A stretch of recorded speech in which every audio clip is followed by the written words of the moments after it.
Estamos de volta. Esse já é o último bloco do Antenados na Geral, mas dá tempo de você mandar sua pergunta. Manda pra gente nas redes sociais e nós vamos fazer aqui a pergunta. Um pastor entrou em contato e falou, olha, o que eu posso fazer na minha igreja no dia a dia, na liturgia e tudo, para começar a incluir e alcançar as pessoas de terceira idade? Foi muito bem colocado. A primeira coisa, ouve elas. Né? O que elas querem, o que elas gostam de fazer. Porque, querendo ou não, assim como o jovem fala, olha, pastor, a gente quer uma bateria, uma guitarra, umas luzes, uma fumaça, um louvorzão, não sei o quê.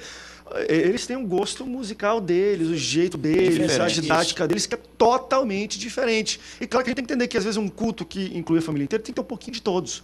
Bota um grupo de louvor, depois bota o coral para cantar, os hinos, os corinhos. É interessante você incluir a família. André, inclusive, quando eu estava vindo com o pastor Dilson no carro, eu estava cantando Zé de Paula. Eu sou um pastor muito eclético, eu gosto de cantar Fernandinho, gosto de cantar as músicas que estão agora nas paradas aí, os hits, né? Mas gosto de, as irmãs gostam, eu não abro mão de cantar da harpa. E eu canto até direitinho, vamos dizer assim, né? Então, eu gosto... Muito bem, por sinal. Muito bem. Obrigado, meu pastor. Sou suspeito. Muito bem. E aí eu entendo Pode convidar que vale a pena. Isso, então eu gosto de cantar Caminhada, eu gosto de cantar Isaías Mendes, que são hinos que também... Acho que a igreja tem que ser eclética, o culto tem que ser eclético. E aí as irmãs sempre falam, pastor, eu gosto quando o senhor canta aqueles hinos antigos. Eu também gosto, né? Só para poder agradar. E acho que também muito interessante isso que o pastor Leonardo falou, é a questão do trato com os idosos. Tem pessoas que querem tratar com o idoso como se ele fosse criança. Assim, ô vovozinha linda, não sei o quê. Tem que tratar a pessoa de igual para igual. Ou então chamar de tio, né? Oi, tio. Então, dá a ele a igualdade. O cristianismo, Jesus trouxe isso, ele trouxe a igualdade. Ele fez de escravo e reis iguais perante ao reino de Deus. Todos somos iguais perante. Então, o reino de Deus, ele tem que trazer essa igualdade. E, de novo, infelizmente, a igreja não está atentando para isso. Então, tratar o idoso com respeito. Se tiver que também chamar a atenção dele, eu já disciplinei pessoas idosas. Eu acho que você tem que tratar ali. Não, porque ele é idoso, então não vou disciplinar. Não, olha o estatuto do idoso, né? Isso já é um preconceito. Não, disciplinar no aspecto da falta que a pessoa teve.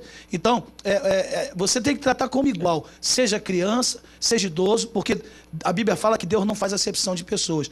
Tanto para o lado positivo, como para o lado negativo seja, você tem que tratar ele como igual. E sobre o que fazer, aquilo que o pastor falou, da voz. O que as pessoas mais querem hoje é falar, é ter o direito de falar. Muitas pessoas vão no meu gabinete e sentam ali e só falam. Eu tenho só que ouvir. E muitas pessoas querem ter voz. Então, fazer uma reunião de planejamento, eu já estou falando. Eu vou, a partir desse programa de hoje, até na nossa igreja, no nosso ministério, estou aprendendo hoje aqui. Nós vamos criar algumas atividades para essas pessoas. E a primeira coisa a fazer é fazer uma reunião de planejamento e falar, como o pastor Leonardo falou, o que é que vocês querem? Bacana. A nossa igreja, a gente tem um projeto social que abrange a escolaridade na maioridade, né? Então a gente tem lá curso preparatório para concurso público e tem gente lá de 45, 50 anos fazendo curso com professores lá que são pagos pela igreja, na sala da igreja. A gente tem um departamento tem um departamento que é envolvido nessa causa e pessoas de maior idade terminando o segundo grau, o primeiro grau, que a gente tem uma extensão lá na nossa igreja também. Então tem todo um projeto que a gente envolve. Essa igreja tem obra, mas as salas estão lá, já estão prontas, eles estão estudando. E o pessoal às vezes, pastor, não é só a pessoa da igreja, da comunidade também. Da comunidade, é um projeto social. Aí quer dizer, você está lá com o vovô lá se sentindo bem, com a vovó se sentindo bem, vai lá, meu neto, vai na igreja, vai lá, porque eu estou me sentindo bem, eu não estou morrendo, eu estou vivendo agora. Eu encontrei Jesus e estou vivendo agora. Inclusive, pastor, na nossa igreja está nessa linha também, lá em Campo Grande, o que nós colocamos, nós percebemos, viu, André? É que alguns idosos, pessoas da melhor idade, eles estavam na igreja se sentindo constrangidos, porque apesar de estar naquela idade, ainda não sabiam ler. E eles ficavam com vergonha, porque quando falavam assim, vamos ler, olha lá no Data Show, eles não sabiam ler. Então, nós agora criamos um projeto de alfabetização da melhor idade. E eles estão lá, e aí tão empolgados, que eles estão trazendo idosos que não são evangélicos para assistirem a aula com eles. Uma ótima então, forma eles estão de lá toda terça-feira, tem aula de alfabetização, aula de supletivo do primeiro grau, do segundo grau, para essas pessoas que chegaram nessa idade e não adiantaram os estudos. Eles estão tão empolgados que já estão até falando em fazer faculdade. Tudo isso está acontecendo lá na nossa igreja. Então, por quê? Porque nós ouvimos o que eles queriam e muitos deles falaram assim, se eu tivesse oportunidade, eu gostaria de estudar. Mas eu não tenho, nunca tive espaço. E aí Deus usou, né, a nossa igreja. Deus está usando a nossa igreja para abrir essa oportunidade para a comunidade. Eu dou aula de informática, né? Então, assim, eu dou aula para adolescente. Eu gosto dos adolescentes, eu brinco com eles. E para dar aula para adolescente, você tem que ser se permitir ser zoado e zoar, né? Tem que ser bem dinâmico. Mas eu já dei aula para terceira idade. Irmãos, é um negócio extraordinário, né? Porque a gente, às vezes, principalmente pessoa de informática, tem essa coisa de querer que aprenda isso, aprenda aquilo outro. Eu falava para a senhorinha, vamos aprender a fazer uma receita de bolo para você mandar para sua amiga.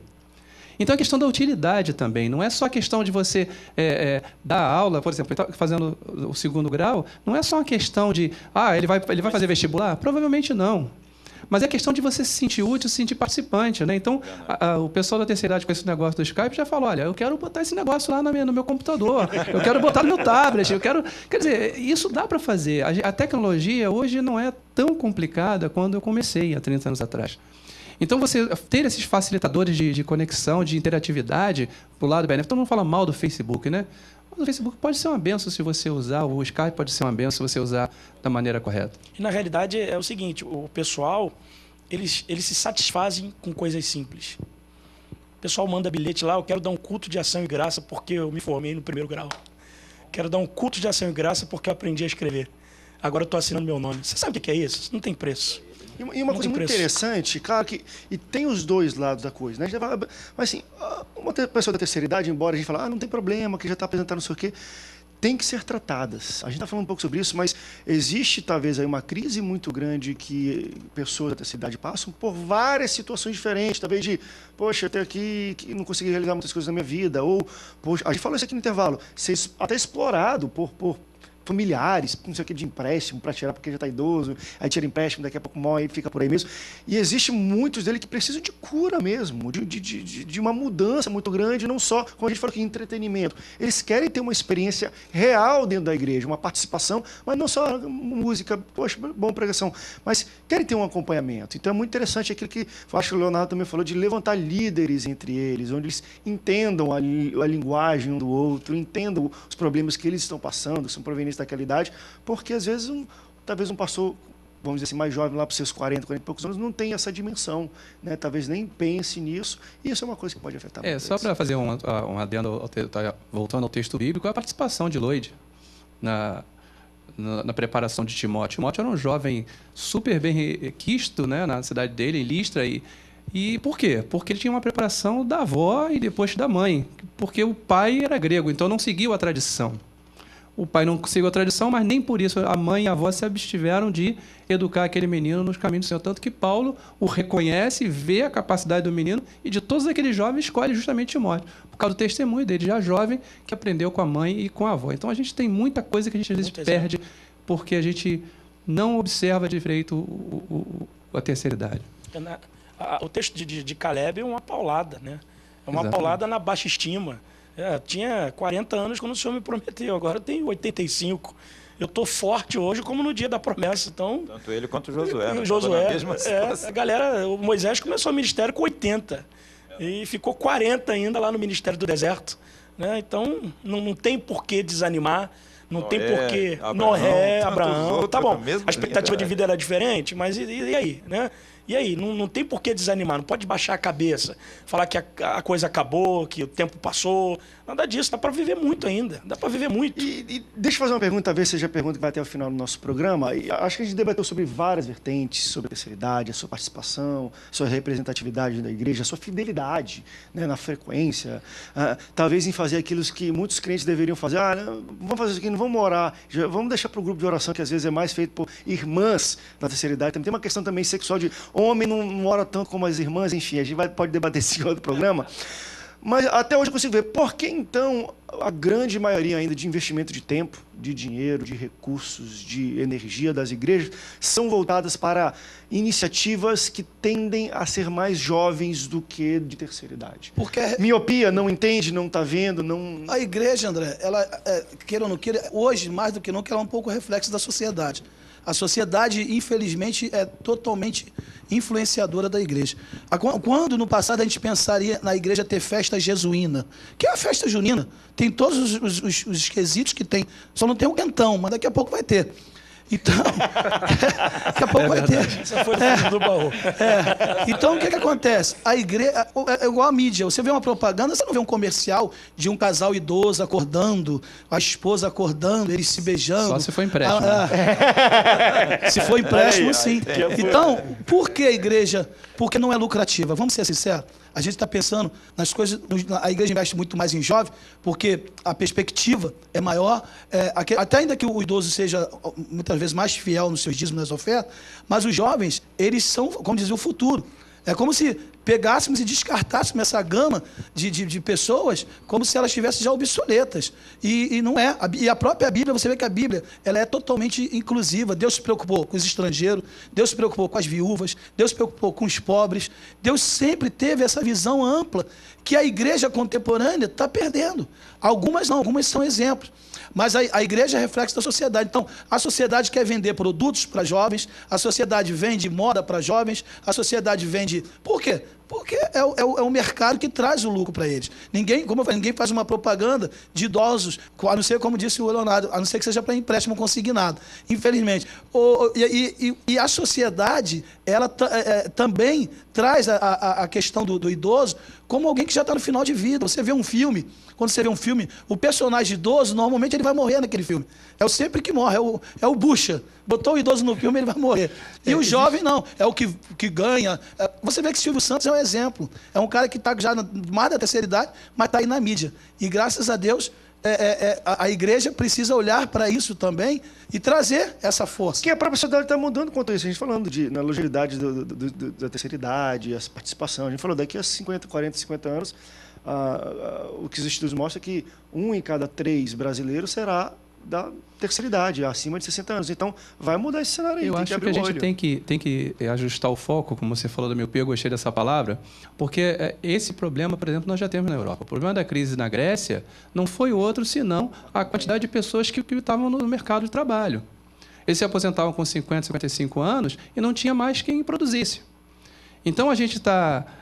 às vezes, fora do tempo, né? Ou não percebe essas coisas, a pirâmide está mudando. E a pirâmide está mudando para mulheres. O Brasil está envelhecendo. Você sabia que nasce mais homens do que mulheres? Eu não acreditei nisso, é dado do IBGE. Mas quando chega na fase adulta, tem mais mulheres do que homens, porque os homens morrem mais cedo. Então, essas coisas nos norteiam nessa caminhada. A pirâmide está mudando, a gente daqui a pouco vai estar igual à Europa. Só que a gente é muito maior do que a Europa. Então, nosso problema vai ser continental. Muito maior. Então, se a gente não pensar agora, a conta não vai fechar. A gente tem um sonho aqui, ó, minha fala final, que a gente montou um blog. E qual é o nosso sonho? Daqui a 4 anos a gente vai fazer 100 anos. Né? Eu vou estar nessa história, se Deus permitir, eu estarei lá. E um blog para a terceira idade. A ideia é entrevistar as pessoas, cada um contar um pouco da sua experiência de vida e ir colocando isso aos poucos. Porque a gente pensa também o seguinte, a gente vai hoje no sermão, pegar um sermão temático, né? A gente inventa uns temas que não tem nada com a Bíblia, não é isso? Tem um congresso, vamos inventar um tema que não tem com a Bíblia. Os caras, a criatividade, crente é muito criativo. E aí a gente pesquisa na internet. Até o nosso sermão a gente pesquisa. E por que não ter uma página onde você possa trocar experiências que você viveu? A gente tem uma irmã que é uma das fundadoras da igreja. Então, quanta história ela tem para contar desde o nascimento, quanta coisa ela viu, quanta coisa bacana, né, que a gente pode agora compartilhar com o mundo. Né? Então, a gente tem esse sonho de trazer essa coisa e abençoar outras vidas. Tá certo. A gente está chegando ao final do Antena Geral. Tem mais alguma coisa para falar? Você viu que você queria dar uma palavra final? Olha só, eu queria só falar uma coisa que eu não falei antes. É que, na verdade, eu lá na nossa igreja, eu sempre falo que a idade não se mede de forma cronológica. É sim da sobrancelha para cima. Eu conheço muito jovem velho e conheço muito velho que é jovem. Então, não tem muito isso. Entendeu? Lá na igreja, realmente, nós temos gente da terceira idade, porque a idade se mede daqui para cima. Às vezes o camarada é da terceira idade, mas tem uma energia, tem uma inteligência, uma capacidade, e o jovem é todo caretão, todo esquisitão, porque já nasceu velho. Então, isso aqui. Pastores, obrigado pela presença de vocês hoje aqui no Antena Geral. Eu também aprendi muito que talvez esse nosso debate venha a ser luz para vocês, pastores, você que, enfim, abriu o olho de muitos pastores hoje, falou, poxa, temos que atentar e fazer mais coisas, produzir mais para a terceira idade, incluí-los mais no dia a dia da igreja, porque não são o passado, eles são presentes sim ainda da igreja, tá? E nós jovens temos muito que aprender com eles, nos espelhar e eles trazem equilíbrio para a igreja. Obrigado pela sua audiência, Deus te abençoe, até o próximo Antenados na Geral. Tchau, tchau. We